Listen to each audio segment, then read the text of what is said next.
Hey there everyone, welcome into CMS Connected, the web content management industry's only news commentary show. I'm your host, Tyler Pyburn.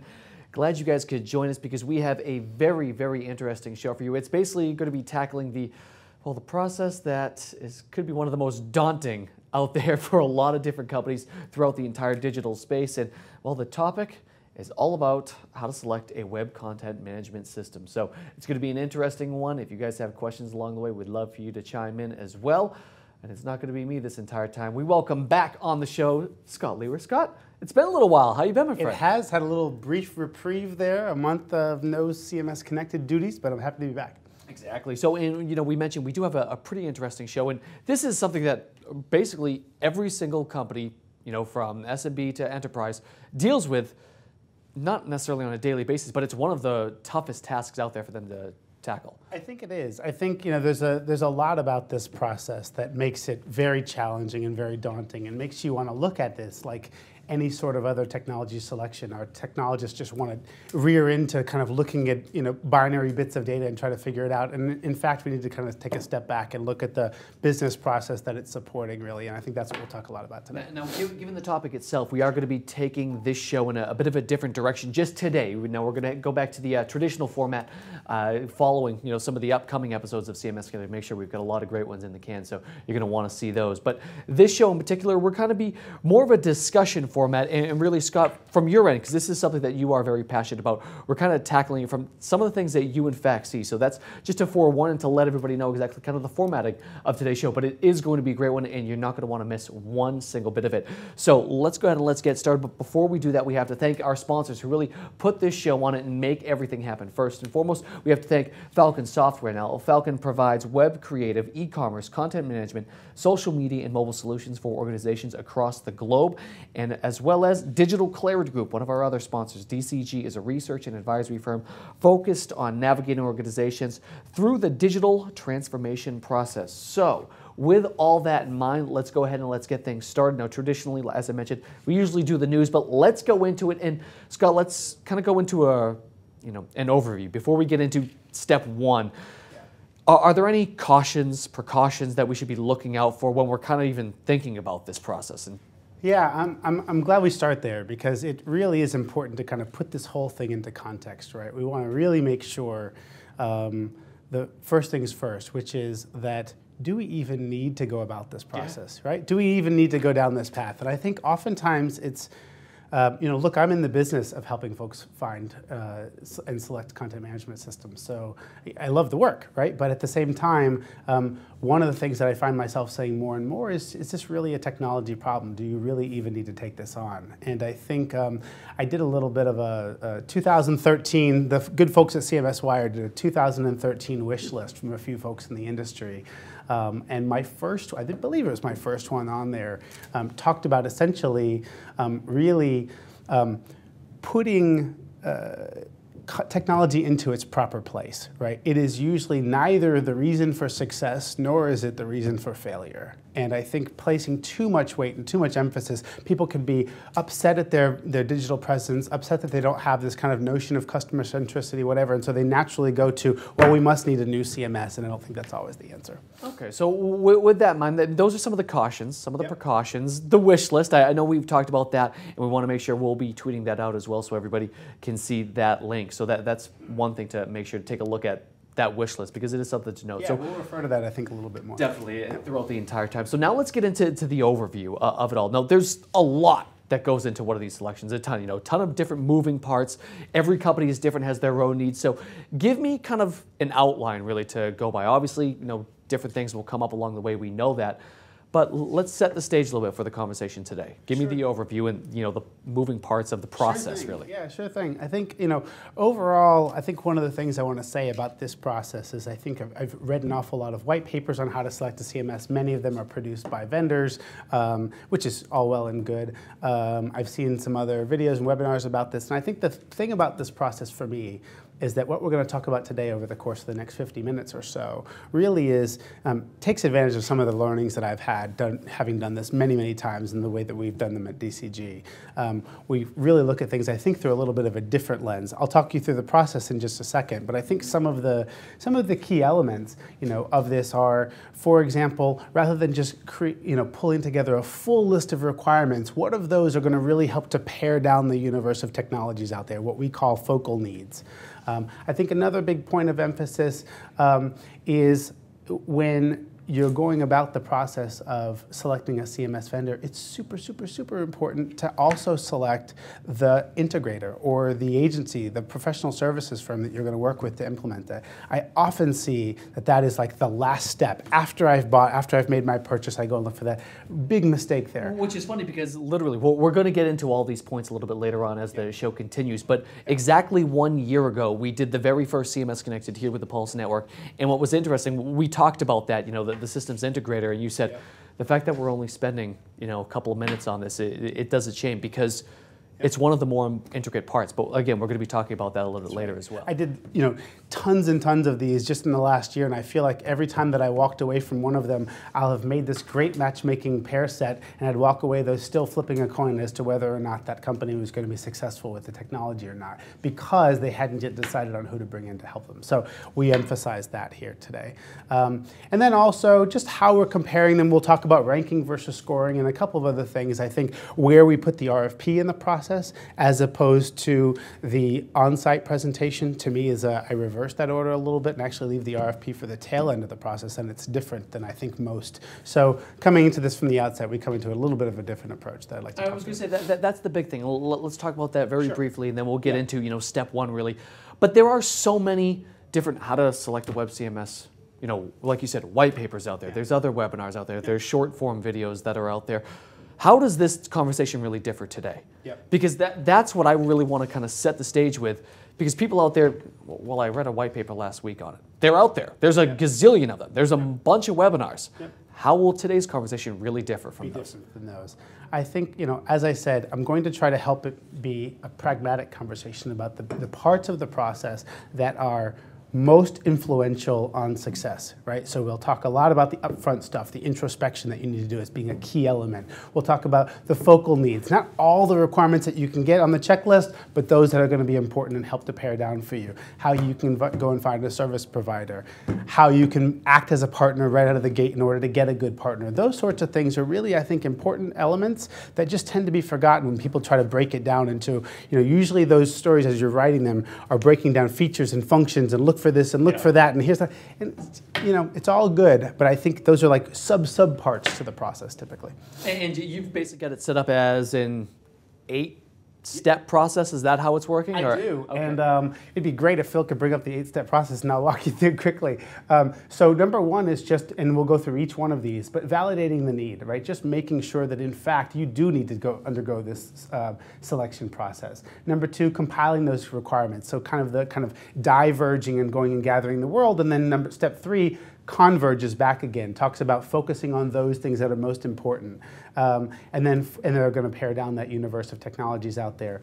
Number four, then shortlisting that technology and how to go about that process. 5, in parallel, choosing that service provider so that you can have those two walk through the rest of the process hand in hand. Conducting the on-site demos with both parties, executing the RFP process, and then finally, once you've essentially made your selection, conducting a proper POC before you finally put the ink to paper. And as you mentioned, the order might be different for this because what a lot of people are saying out there. So with all that in mind, let's kind of start getting into it right now. Let's get into that very first step, which you had mentioned, which was validate the need. So tell us about the first part of the process, really, because you said validate the need. You started to go into that. How should someone be starting to think about this? Let's kind of kick it off. Sure. So validating the need for me really is, it's exactly that. It's looking at the problem statement that you have. What is it that you are trying to solve? Why are you going out and looking for a new CMS in the first place, right? And oftentimes the answer to that question doesn't necessarily stem from the business truly needing a new one. It's kind of like you're tired of the old one. There are some features that you've kind of worn out and through. You've got some user disgruntlement, those sorts of things. And so I think the thing that you need to be most mindful of is that when you undertake this process, when you embark on this process, you are really, Tyler, going through, it is day one when you start this process, day one of probably 18 months to 2 years before you almost get back to where you started that day, which is if you've kind of, assuming that you've got a CMS today, which almost no one is on kind of their first generation, right? They're coming into their second or third. Where you are to that day, you've customized it, you've tailored it, you've got your users, you've got a whole lot of content into all those sorts of things. To get back to that point on a new CMS, the process to find one, then to go and implement, and you're probably at phase 2 kind of get back to this point. Serious disruption and serious time lag and serious time commitment, right? So you really want to make sure it's the right thing in the first place. I was going to say, one of the things, I mean, I've heard you talk of this for the past year, really. Yeah. I mean, about the technology, about moving forward. You mentioned that a lot of folks out there aren't in the bucket, well, we're starting a new company, and, well, guess what, we're going to need a new CMS. A lot of people are on their second or third generation of their CMS. Yeah. Do they even necessarily need a new CMS, really? I think that's another question that people need to be asking themselves. Correct. I think evangelization of what content management at its core can do has long been, it's well understood. I think what we're seeing today from web content management systems are far beyond the kind of just traditional how to manage the content. It's much more about outreach to the audience and the presentation of the stuff and personalization and globalization and all those sorts of things. And while you do have to have a good core in order to be, and I've stressed that before on the show a number of times, in order to be able to take advantage of many of those capabilities, at the same time there are ways to supplement to the degree that that's possible. And oftentimes the underlying system might not necessarily need to be changed in order to just take advantage of some of the more contemporary practices. Maybe you should look to your content and your content processes a little bit if you're trying to engage your audience. Maybe it's just you don't have very appealing content. You need to work on that a little bit before you go worrying about ripping and replacing the system. So it's an easy answer to turn to, but it's not an easy answer to get through. Second thing is, once you've decided, though, let's assume that you kind of come to this knowing. Really is this process is kind of getting the buy-in. Who all needs to be included? Who's your senior champion and stakeholder of the process? Usually, if it's an external facing, it's somebody is a champion in marketing or in external communications or the like. Yeah, One sure. of the things right there, you said, getting the buy-in from everybody. And that's the big thing, is making sure everybody's on the same page, because this is another discussion that we've had time and time again about specifically marketing and IT, because those two can't be butting heads in this entire conversation, because guess what? You're not going to get anywhere. Those two in particular, I mean, obviously everybody involved needs to be on the same page, but those two in particular really need to be, working together throughout this entire process. As a selection specialist, we're oftentimes put in the situation where the marketing guys will say, listen, I'm going to have you talk to the IT guys, but don't really worry about what they have to say. Like, they'll go with whatever it is that we want, and vice versa. And at the end of the day, you both have to march down this lockstep hand in hand because both need each other. And I've got loudest horror stories about when the factions were too separate and didn't pay attention to what the other had to say, and frankly, when they were too close together where they ignored some of the capability. It was too kind of marketing and audience focused, and there wasn't enough kind of pullback from the kind of typical IT reins saying, let's make sure we've got some diligence in our underlying architecture, those sorts of things. So it's got to really appeal to both. You got to get the buy-in, all the stakeholders who are appropriate, and really understand and create that business case for what you're trying to do. So going back to what this topic is, the first step, which is validating the need. Talk about between the company buy-in from everybody. Do you weigh each other's needs? Do you put all the needs in a bucket? Do you say, well, this isn't necessarily a need for some, this isn't as important? How do you work that out? Yeah, certainly. Again, the nice thing I think here is, like we said, we're usually not starting from scratch. Usually you've got an existing system that you can look to. And so usually there's some sort of fallacies of that system, or there are some unmet needs that might be, maybe the marketing team needs to be able to be more responsive to the market and they're trying to get content out more quickly. Maybe you've got more stakeholders who want to be able to have access to it, and right now they're waiting in a long kind of line to get changes made to the site that they're looking for, create campaign sites, those sorts of things. Those are pretty common problems. And so I think the first thing you need to make sure to avoid doing is to not look at the good parts, what is working of your current CMS system, and making sure that you have it at least those capabilities, and then looking to some of the other things you're trying to do. If you are trying to globalize, looking to a system that's going to help you with the process of localization or of allowing for kind of local autonomy a little bit with some centralized control. Those are general needs that tend to lead up to a number of kind of underlying requirements that help to make those things more appropriate. So look what you're trying to do, but don't forget to look at what you've got, because there's plenty about it usually that works. Now, one of the things I have to bring up, obviously, we're running this show for the very first time during the month of December, so it's only fitting. How many times were you growing up, you say, well, your parents would say, well, what do you need and what do you want? How do you differ between a need and a want?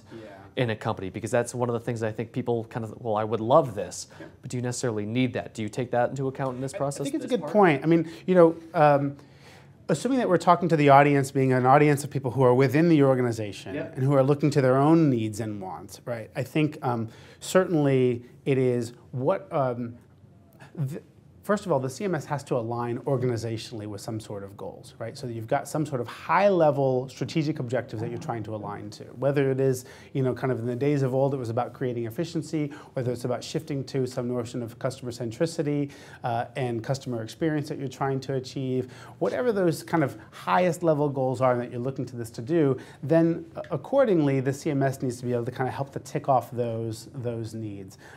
But I think it's also important to note that there are some kind of wants that you need to make sure to look for, because again, by the time you implement this, where you'll be organizationally will be at a different place than where you are now. What is today extremely super contemporary, ultra contemporary, in a year and a half from then will probably be relatively run-of-the-mill. You might be catching up to keep up with your peers. So there is a notion of, there definitely is an understanding of how to capture your existing needs, but also be looking to the future and about kind of where you want to go, realistically. Okay. So let's move on and let's go to the next step, really. When we're talking about CMS features out there, once the organization has actually determined that a selection is appropriate step, that they say, we do in fact need this, where are we going next? What are we actually doing? They've got everything in line. They've got buy-in from all the different departments. What next? Those same stakeholders and that same champion, the same single champion, you need to have a senior champion, and the same group of stakeholders that you've looked to that you think would be influential and would be affected by the new CMS, certainly those are the same sorts of folks that you're going to want to go to start to gather some requirements, right? So when we're in this kind of introspection phase or compiling requirements, we're really at that point reaching out to the parts of the organization, many of whom have nothing to do with the CMS today. They're not hands-on users whatsoever. The biggest, I think, pitfall in this is that folks only kind of, we know that we need to have a great user experience. We know that we need to make this thing, ensure that it's usable, otherwise people won't, in fact, go in and enter content.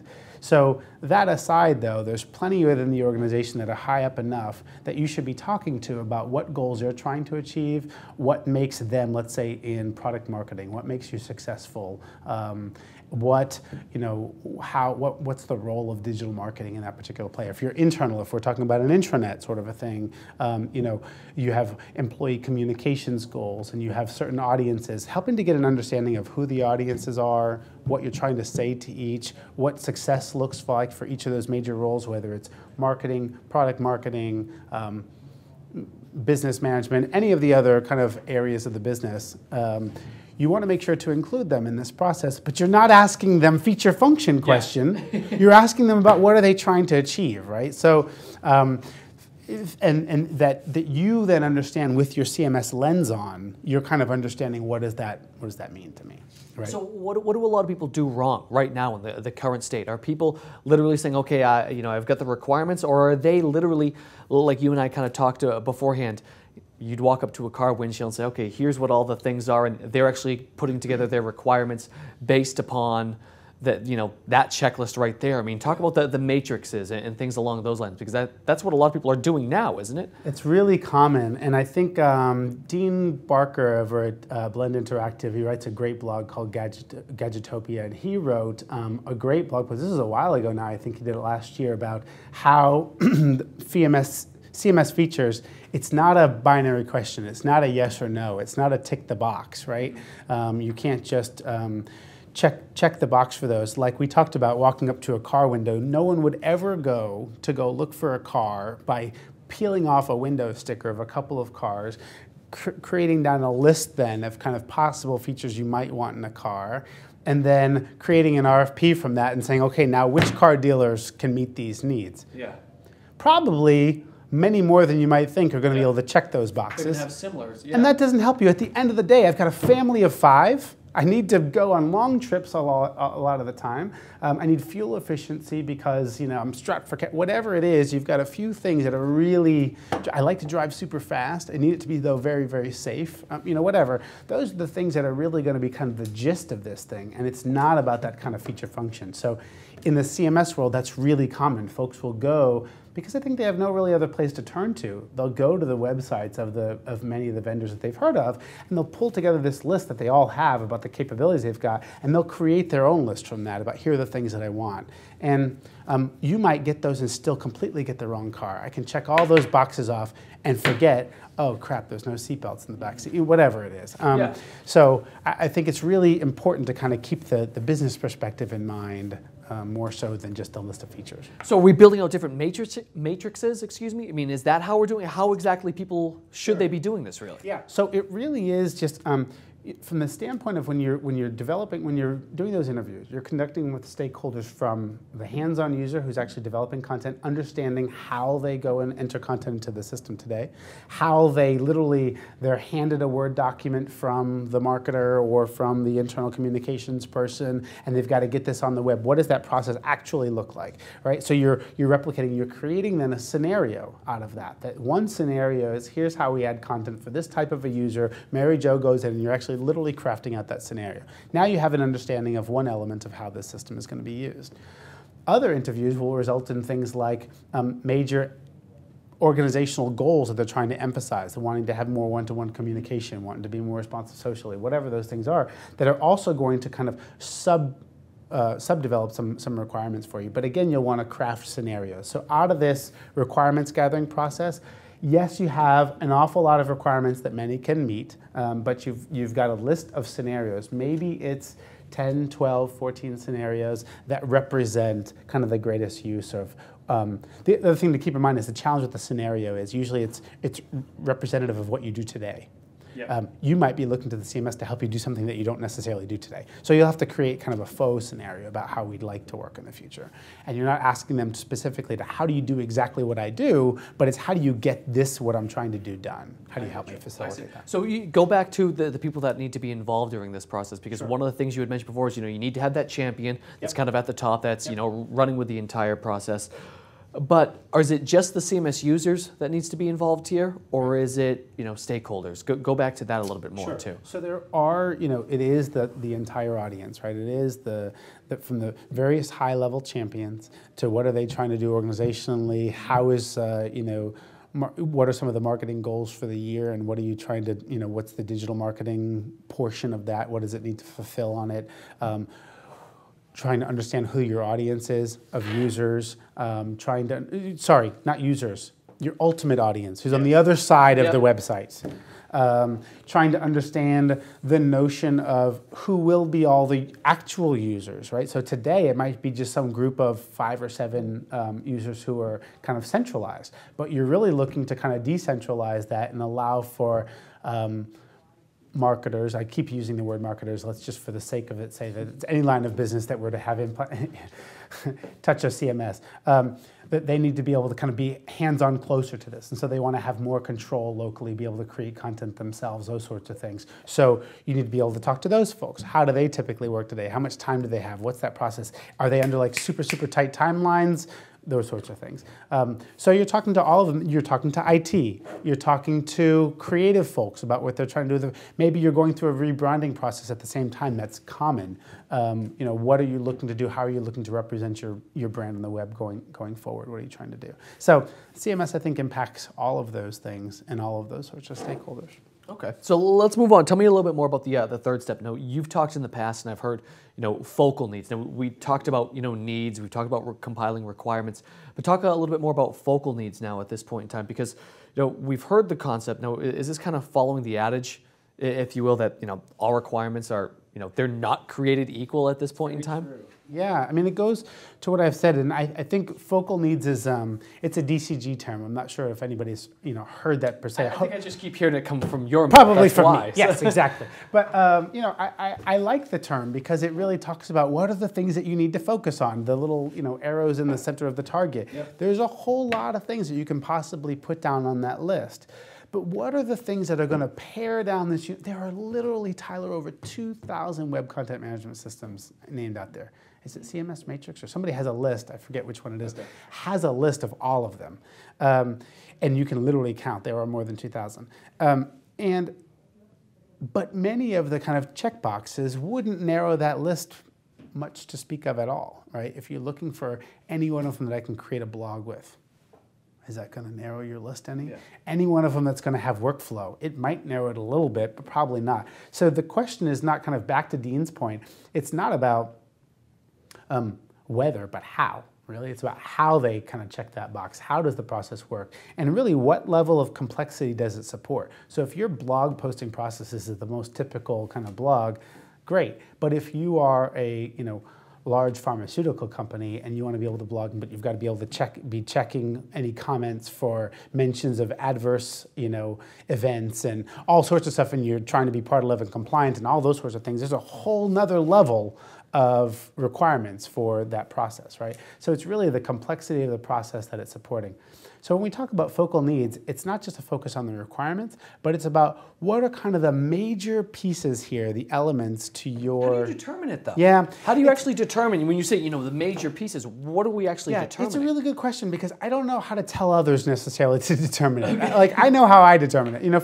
For one organization I worked with, they were much like a Getty Images, let's just say, where they had a lot of pictures that they were selling to folks, and they needed to be able to describe these on the web and post them. Okay, well, you need a lot of metadata to describe images, right, and pictures. So metadata management, taxonomy, those sorts of things were really huge for them. And to be able to work with a web CMS that truly integrated with schema.org and things like that, that was kind of nuanced requirements, that for them, taxonomy and metadata was going to be huge. Like the way that they could describe their content was, they were not going to be successful if they couldn't meaningfully describe their content. That was a huge part. That was definitely a focal need. Two characteristics of a focal need for me.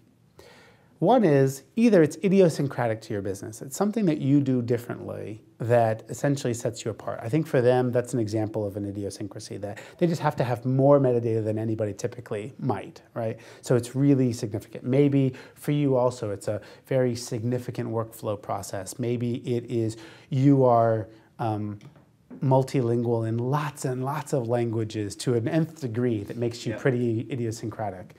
So it's that. Or it's just a really high priority, right? So to narrow down the list of cars, and I'll get a lot of hammered on by folks in the industry because we all always use cars as the most common analogy, so I'm doing it again. But to go back to the car requirement, to say I need a radio is not going to pare down my list whatsoever. But if I'm a sound enthusiast and I really care about the sound that comes out and I like to pump it and I like to hear the highs and lows, maybe I'm a big fan of opera, whatever it might be that make orchestra, then that does pare down the list. Not many come with those 12 speakers and bows and whatever else. So in that case, it's not an idiosyncrasy really necessarily, but it's just the priority and the emphasis that I'm placing on it is really key to me. So idiosyncratic need, kind of unique to you, or just super, super high priority. I think those are the things that you should look to help to pare down that list. And those are the focal needs. Is this where the .NET versus Java, the open source versus proprietary question, or even the project budget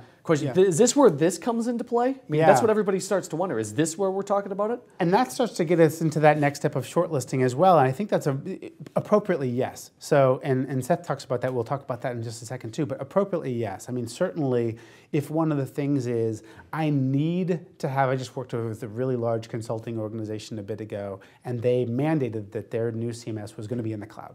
Right? And it was going to have fully managed in the cloud. Taught now, so everybody. Yeah, exactly. But not everybody necessarily offers that. Not all the CMSs offer that. So for me, to them, that actually was a focal need because it pared down the list pretty significantly. Likewise, as mundane as it sounds, the whole kind of Java versus PHP versus .NET does in fact pare down the list pretty significantly. Yep. If for your environment, architecture is a key consideration. You're having your own team manage the operating system and that sort of stuff. I don't know if that's necessarily what I would put as a kind of a feature focal need, but it certainly helps to pare down the list, so it needs to be considered when you're doing that shortlisting process. Okay, so you mentioned the short list, so let's kind of move on to the short list. And you mentioned Seth Gottlieb, who was basically sitting in your spot. He was. Exactly 1 month ago know, now. kept So it warm let's talk for me. about the short list. It must be time where we could finally talk about choosing amongst the technology options really at this point. And to reference Seth, he had several great points, and we'll make sure to have those up there for you guys. Yeah. Several great points, about building a short list, about filter for relevant technologies, and other points as well that were on there. Filter your budget, and he continues to go on and on and on about these, which are all great points. So we're going to make sure we obviously tweet this out for you guys as well, so you can see exactly some of these points that he actually made. So kind of give me your thoughts on this. Like you said, Seth had a great article. These are several of his great points that he made in there. Kind of talk to this a little bit. Yeah, and the article that we're talking about there was there it is, which was he wrote for CMS Wire. It's a great article to reference. It's now a couple of years old, but it's extremely relevant today as it was then. Matter of fact, I think it's 3 years old. It's still very relevant. And so it is back to this kind of paring down, the things that you can do to pare it down. So he talked about budget. Certainly, you never want to be shooting way above your means, in terms of when you're looking for a budget. It's not worthwhile. If you know your budget and you know that there are some CMSs that don't necessarily conform for that, fine. Contrarily, though, I think you should, if you have a moderately sized budget, I still wouldn't necessarily exclude some of the smaller players. Just because you have a certain bucket of money allocated, doesn't mean you have to go spend all of it. That usually reflects the priority, not necessarily the complexity. Right? So budget usually reflects how important this is to the organization, so therefore it's that much more important to get it right. But it doesn't mean you have to spend it all on licensed technology that might not necessarily be the best for you. I've seen many times people overbuy in that case. Really? Creates complexity, creates challenges, creates implementation challenges, creates all sorts of things that they and then they don't need to have it, and they're using some small portion of the capabilities of this tool set that they've bought, and it's just not worthwhile for anybody. Right? So he talked about budget. I think he talked about the technology as well, paring it down, which we just mentioned. So the .NET versus Java versus PHP, you may as well, you definitely need to pay attention to. And certainly this is where, talking earlier about being in line with your IT team, it's not that they're only there to stand this thing up, right? Sometimes you have a IT team that's much more of a hand-in-hand partner with you that's going to be there to help to create features and whatever. Sometimes they're just kind of keeping it stood up, and other times they're walking down this path much more closely with you. But certainly that's an output of having some of those conversations with them about, I talk about this in terms of wants, needs, boundaries, and concerns. If you can think of the things you want, the things you must have, those are needs. The boundaries are things that you absolutely will not tolerate or cannot have. Usually these come when it's like, we can't support a .NET technology sort of a thing. We just don't have the people to stand it up. And then concerns, things that would kind of make me question it a bit. Like, okay, I'm open to SaaS, but I want to understand the implications of it. What would I lose? What would I not be able to customize or tailor? Those sorts of things. So wants, needs, boundaries, and concerns are helpful here. But paring down that short list, that's important. And it goes back to the CMS, which their agency of record works with too, right? We have to focus in on that at this point in time, don't we? It does. So if you have an agency of record, I'm the last one to be here to say to you to take a purist stance, go find the most appropriate technology, and then ask your agency of record if they happen to support it. I highly value agencies of record. I highly value the relationship that you have with, whether it be a systems integrator, whether it be a marketing agency, whether it be whomever. If there's somebody who's going to have to work with this day in and day out and know it or implement it, either of the above, and they have a couple in their wheelhouse, certainly all CMSs are not made equal. But by the same token, to have a partner in an agency who has comfort and familiarity with you, is empathetic to the needs of your organization and your goals, and has proven in the past that they're able to kind of help you to exemplify that in a digital way, then looking to their skill set is, I think, it's not the thing, but it definitely for me narrows a list in a meaningful way. That if I'm choosing among three and my vendor of record that I'm very comfortable with works with one of them, that means a lot for me. Or if I'm choosing 1.7 and they've worked with a couple of them, that means a lot for me. So I think that's definitely relevant here. Okay, what about, go back into the RFI a little Yeah. bit more, because this is an important part of all this, because as we were talking before the show, we said, well, the RFI sometimes you just get 70 pages of a lot of BS that just don't actually mean anything. Talk to this a little bit more here. Sure. And so I think and that was probably more a little bit on the RFP, but the RFI is important. So the RFI is a request for information. Typically, I guess the question is, how do I shortlist at this point, right? And how do I have done the requirements gathering, I've identified which of those things are kind of focal needs for me. How do I then determine that kind of final shortlist? For me, so when I do selection projects and help organizations with them, I don't do an RFI process at all. I don't feel like I need to. I feel like that's my value add to them, is that I can help to pare down that list and find the 3 technologies or four systems that are appropriate and meet their needs.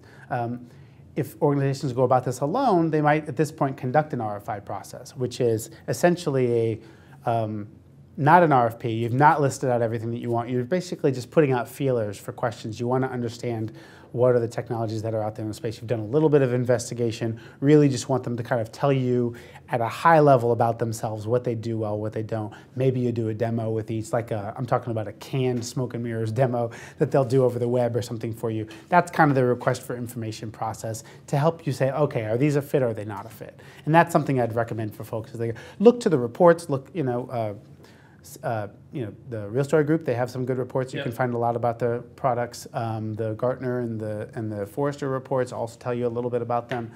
So look to those external sources as well to help you in your narrowing process. All right, so you mentioned the shortlist. That was the shortlist technology vendors. Let's move on to the shortlist service providers, because this is a critical point. We talked about this at the top of the show. Let's go into that a bit more, because you'd mentioned on the outset that you believe actually folks and companies and organizations out there should be looking at the service providers almost in parallel with some of the technology vendors. Why is that? Kind of explain that a little bit for me. Sure. So, like I said, I think earlier at the top of the show, I did lots and lots, over 30 selections in the last couple of years, and I felt like I could flip a coin when I walked out of there if they hadn't selected, or if they didn't have an agency of record, or if they hadn't selected that partner to work with, as to whether or not they would be successful. And what is success? Success, I think, oftentimes is too commonly referred to as on time, on budget. Okay, that's a level of success, but really it's, did you fulfill on those needs of the organization when you're going out and gathering that information and gathering those high-level needs from the senior stakeholders? Did you achieve that? And I think that is really where the rubber hits the road with the agencies, with the systems integrators, with the marketing agencies. We're calling them sometimes engagement agencies now. Those to me are, I would posit to say, 75% of the success is based on how well they are. I like to say commonly that a stellar web presence can be achieved with a stellar team and a so-so technology, but you can't have a stellar web presence with a stellar technology and a so-so team. Just not possible, right?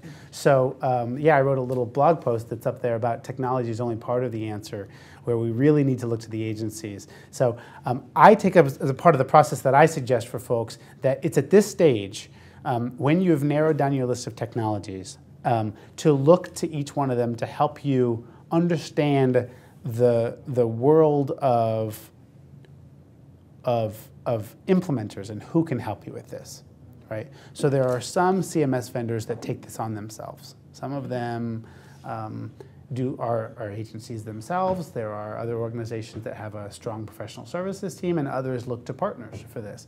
And I would go to each one of them to understand really their approach to that.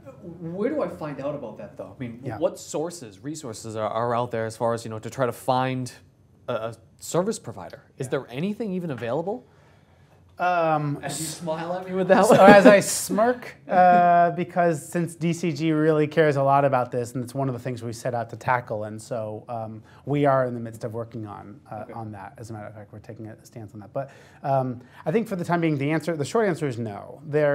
Forrester and Gartner have both kind of placed some emphasis for the marketer on agencies, but they've looked at kind of Actually, they look not just at large agencies, but at mid-size as well. But they're not judging them for how they do against implementing a CMS. They're just helping to understand how they are at helping with your digital marketing capabilities. They're not really talking about how they implement CMSs, which ones they know. If I were to choose SDL versus Adobe versus Sitecore, which ones have experience in that and have people that I can look to that I can be confident will help me implement that in a meaningful way. So there really aren't, sadly, any good sources. And so the way that I'd go about it until our report comes out in April is to go to the CMS vendor. Again, oftentimes people do go to them, but after they've made the purchase. I go to them at this stage when you're shortlisting them and say, listen, here are our needs. Here's what we're looking to do. I need to understand which of your partners or your whatever can help me in that process. Maybe they have to understand my vertical really well. Maybe they really need to understand globalization. Whatever the things are, let them know your focal needs, let them know what you're trying to do, and help them to give you that landscape of 2 or 3 providers to choose from. And then go through an interviewing process to shortlist them as well. And I pick one. I like to pick, so if I'm picking 3 CMS vendors, which is the magic number for me, I'm going to pick 3 service providers, one for each of those to kind of represent and walk hand in hand through my process. Now, what if, I mean, to play the other side, what happens if you like the service provider and you don't like the technology? Yeah, that happens. I think, later on, maybe in one of the next stages is actually talking about the on-site demo, and we propose to have both of them come to that together. And what happens if when you're going through that process, you really love the approach of the services organization, you think their people are spectacular, you just really like their kind of way they approach the problem, but through the course of the demo, the technology just didn't wow you in a way that maybe another one did. That's a tricky problem to solve, I think. Obviously, it's an easier answer if that service provider happens to do both, happens to work with both CMSs, yep. Then it's easier.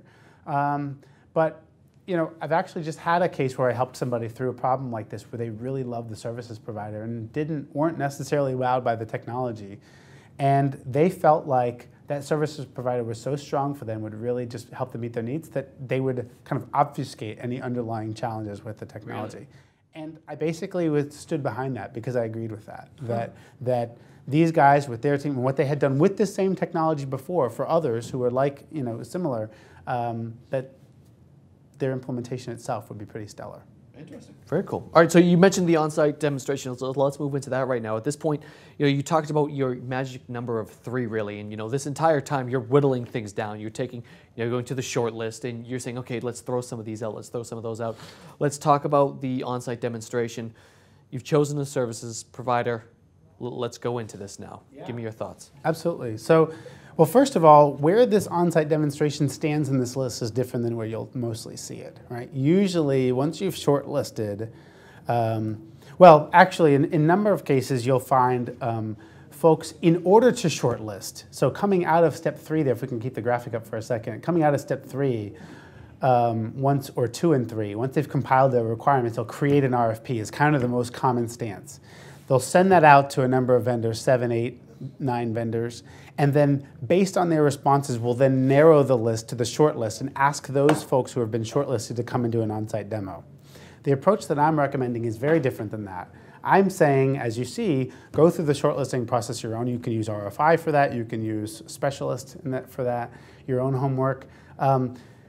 And I like to now look to the on-site demonstration as a way really to do 2 things. Number one, it's to help to get out what it is you're looking to do to the vendors. So in order to prepare for an on-site demo, you have to give them a fair amount of information. You have to craft some of those scenarios for them and put them down on paper for what you'd like to see them demonstrate to you. You'll have spoken with them on the phone at least to answer some questions about your own organization, what you guys are trying to do.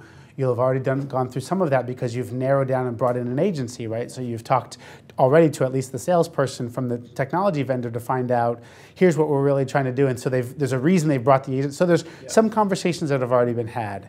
And really, the on-site demonstration is a chance for bi-directional learning there, right? So you can express to them through the course of the folks that are in the room, talking from their own stakes, yours in anticipation leading up to it, about what it is that you're trying to do, and help them to be able to kind of take a consultative approach to what they show you and how they show you. The second thing is that you'll learn a fair amount about them, such that you know what to hone in on when you go through the RFP process. Rather than just this kind of like, where do you stand on all these things, you'll know kind of where are the differentiators and what you'd like to see them write out. Now, how do you score it? I mean, is it as simple as kind of just that checklist? And I mean, we've seen people have, literally just blanket it out, and then you have, okay, I'm going to score them 1 through 5 on each of these different categories. How do you actually suggest people score it? So the process, though, in preparation for the day, you're creating a guide for them. You're creating the 4 or 5, however many it is, scenarios that you like to hone in on. I should back up for a quick second. The day is typically, my day that I recommend is a long day. Okay. Because you have multiple audiences who care about this on-site demonstration. You've got your IT audience who need to see and understand the architecture and have conversations that would make marketers' eyes roll up into the back of their head, right? Then you've got kind of administrators who are the folks who are creating maybe new pages, maybe they're creating templates, maybe they are working with privileges for users, those sorts of stuff. So you've got administrators who also need to understand how the system works in a different way. And then you've got either current or future end users and stakeholders, kind of business folks. And so I like to parse the day up into those 3 phases. Get the IT folks in for like an hour and a half in the morning. It's like a whiteboarding session. Explain your architecture. They can get questions answered that they'll never now raise up through the rest of the day, right? Second, then, show the administrators how the things work. Now you've got a lunch. They're happy with that for an hour. Now you've got a lunch break, and the afternoon is all focused on scenarios. The other questions have been answered. It's all focused on the business, how we'd approach it, that sort of thing. So if you parse up your day that way and tell them that's what it's going to be going into it, then you actually have what we're looking at on the screen is, to get back to your question, which was scoring versus ranking.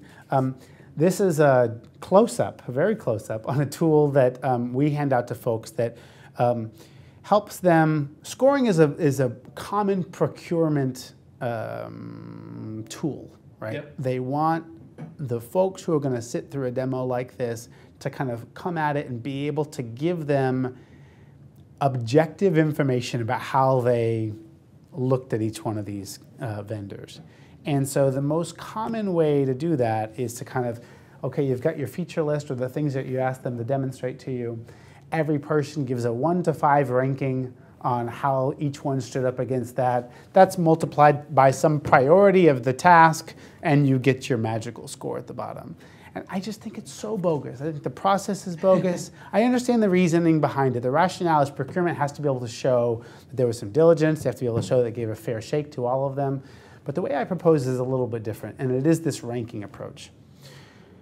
First of all, fallacies of that process are, and I'm going to write a blog post about this. The fallacies of that process are, number one, your view of 1 to 5 versus my view of 1 to 5. You might just be a person, you're an easy teacher, you give 5s really easily, and so yours is going to be 5s up and down. And I'm a harder scorer, so I'm going to be whatever. You're going to be close to the 2s, right, yep. Exactly. But the second challenge, so that's a challenge. But the second biggest challenge really is that your version of what a 5 is on day 1 versus the third demonstration day changes completely. On day 1, you're wowed by things. You're seeing stuff for the first time. You might not have been looking at new systems for a while, and things are very impressive. By day 3, that same capability is a 3 for you because it's run of the mill. So your own perspective changes, and certainly you vary amongst each other. And so what people end up doing is the things add up and they go, that's wrong. That kind of doesn't meet what I thought. You know, when I was doing all these, the numbers don't end up right, so they go back and they're erasing or they're changing. It doesn't help. Instead, take the ranking approach, which is the form that was up there before. It shows kind of columns of each of the 3. I suggest that you're just taking notes on day 1. On the first demonstration, you're just capturing, you're looking at you've got your list of all of the scenarios and what they're supposed to prove out to you, and you're watching through that lens. You're looking for them to show you that information.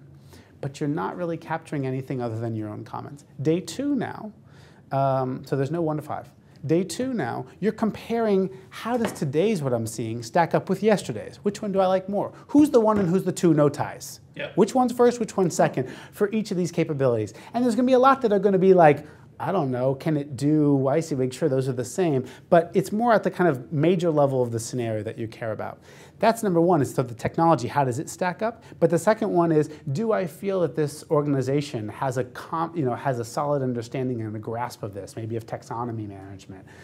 Could they lead me through this? Do I feel like they have fluency with their product in this area? So you're grading both the technology and the services provider. By day 3, and you're capturing your comments, by day 3, you're now right-sizing against those previous 2. Okay, who's the 1 and who's the 2 and who's the 3? And that's the way there's no ties, and what you're essentially doing is, no, there's no addition at the bottom. There's no final number that adds up, because there is a level of priority. But what it creates for you is the ability to go and have a conversation with your team afterward and say, how did you see these guys? Where did we really differ? And oftentimes what it ends up being is that it kind of comes out the way that you expect it to have. Yeah, you're not leveling, okay, this one got a 42, that one got a 50. Math, for the sake of it. You were able to kind of say, at the end of the day, I like this one better than this one on these areas, and then it's just a matter of, at the end of the day, who do I think is best? Excellent, I like that a lot. Okay, let's move on. Let's talk about the process again and how things kind of, you flipped it. Let's go into the RFP process. Now, it's pretty standard, but I feel like most would kind of tended to jump straight to this part. But according to you so far, I mean, this is later on down the line. Why is that? I'm saying it's one of the very last steps, as a matter of fact, right? Because I'm saying you do your homework up front, you focus on the needs of the organization, you focus on aligning your stakeholders, you focus on which one of those are most important, you focus on shortlisting the technologies, you go have them, you focus on the third party, the services provider, you have a long interaction with them over the course of the day, and now you really understand what you want to ask. And oh, by the way, they can give you meaningful responses. If you send out an RFP at the onset of this process, which inevitably happens, number one, the technology company has hardly been able to walk down any path with you. They've likely not been able to have a chance to do much qualification of you. Regardless of what our economy says, and we've talked about this before, these guys are getting an awful lot of these RFPs across their desk today. This is a relatively hot area.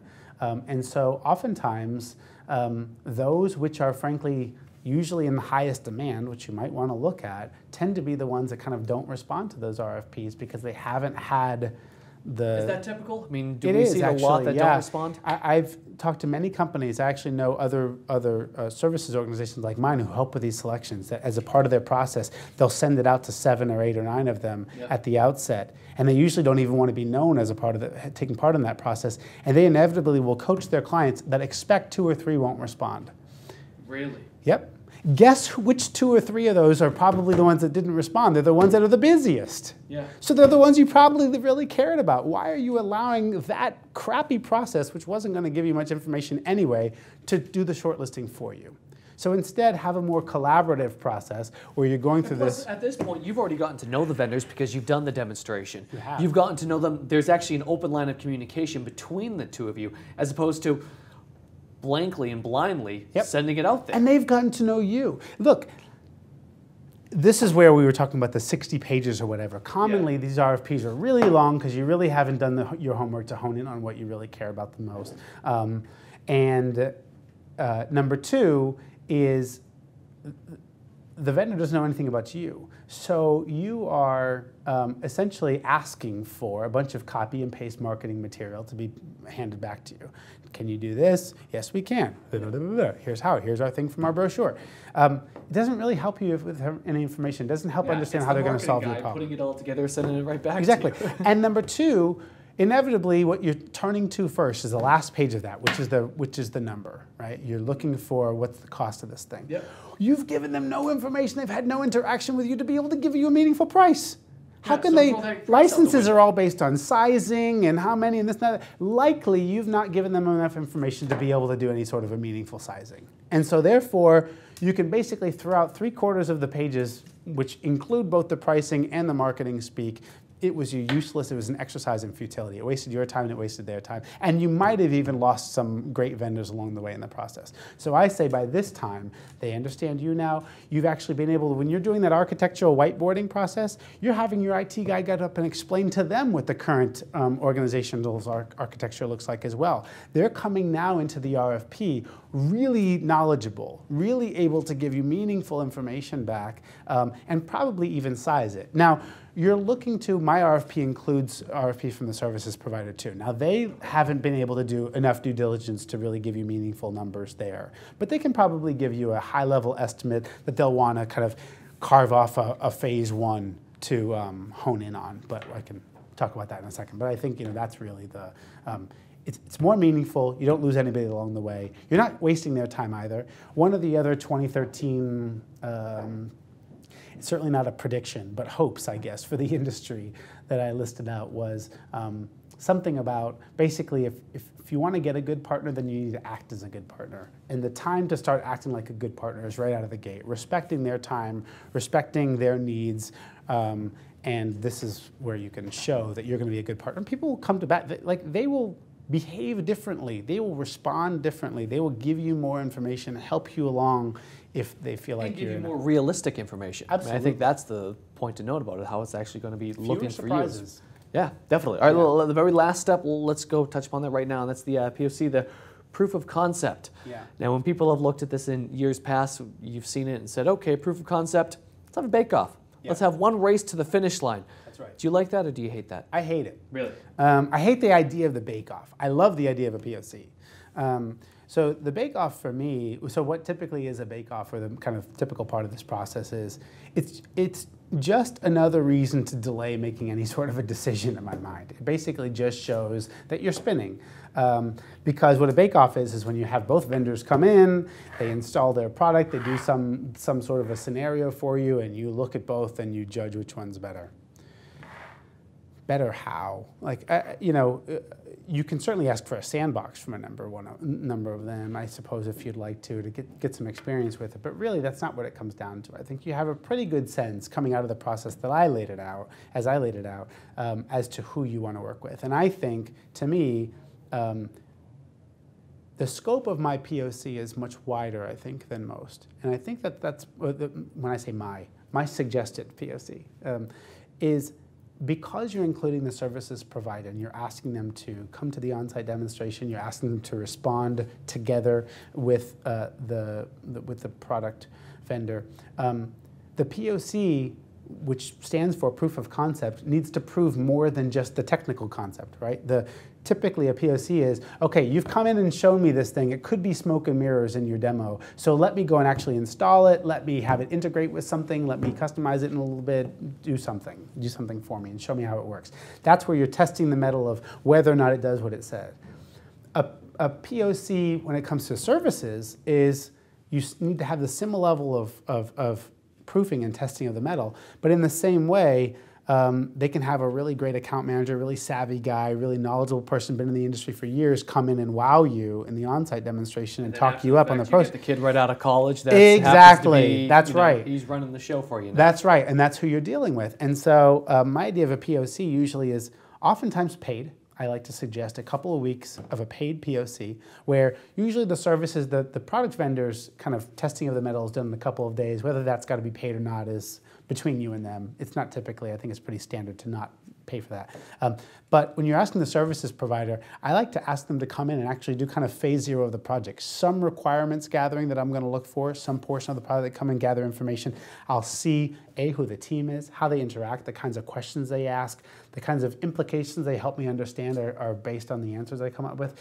Ask for a deliverable at the end of that. Something that you can actually use in the project going forward should you plan to work with them long term. And if you don't, if you say, you know what, at the end of this, it doesn't necessarily work out for me, that's not money lost either, is it? It's not at all. If you spend, I'm going to throw a number out there, but don't quote me that this is what you should pay necessarily, but if you spend $20,000 for 2 weeks, maybe it's $10,000, whatever it is, yep, for 2 weeks of a business analyst time to come in and help you put together the project plan for the project and do the thing.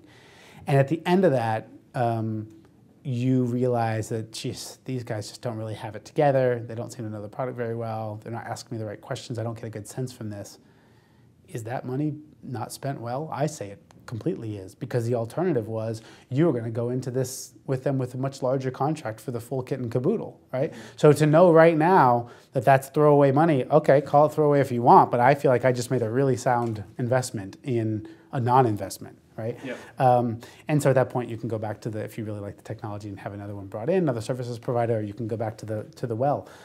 But I think it's a critical. And if it's not throwaway, if it does like it, I think you're entering that POC as you've got this deal unless you prove to us otherwise. And you're working, you have to do some sort of a contract to even usually pay any sort of money out. So you started the contracting process, you're working with negotiating final pricing, and you're going through this, and oh, by the way, there's 2 deliverables at the end of that POC from the services provider. Number 1 is they're showing you how well they work. They're giving you some sort of a work product.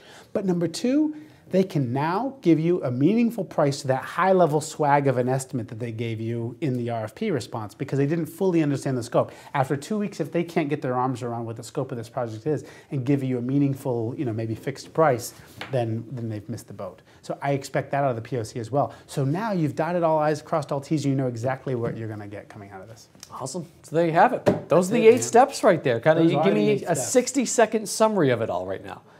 I think 60-second summary is, again, really focus on, is this the right thing for you in the first place? Number 1, if it is, make sure you're talking to the right people and asking the right sorts of questions, more business than technology questions, that you're focusing on the right questions that are kind of going to help you pare down that list, that you do so in an informed way when you shortlist that, when you go through the shortlisting process, either use an outside consultant or use an RFI process, that you make sure to value the role of the agency will play, and you pull them into the fray at that point once you've shortlisted the technologies, that you then have the on-site demonstration in advance, give them as much information as you're looking back for them, you'll learn a lot more, have an RFP process that's shortened to the point and distinct, not some huge exercise in futility that'll give you meaningful information, save them some time, save you some time, and then finally make sure that you include a POC that proves out not only the technology but the services provided themselves, and ensure that you're going to get exactly what it is that you think you're buying. Awesome. I love it. Is that 60 Great seconds? Stuff. That was about 60 I didn't have my little typical countdown ticker. I know. I was counting in my head, so I didn't so really know. No, but that was good stuff. Always a pleasure with you, Scott. So honestly, if you don't know how to select a CMS now, probably weren't paying attention. So go back, watch it on demand. So that's one of the things to note. We want to make sure you guys are able to do that. So we will have it on demand. And of course, you're going to have it on demand because of these fine folks at Falcon Software, as well as DCG, Digital Clarity Group. So make sure you also stay tuned to CMS Connected. Log on to cms-connected.com to find out what exactly the next CMS Connected will be taking place. You folks out there, have a very happy new year. We'll see you next year for another CMS Connected. Take care.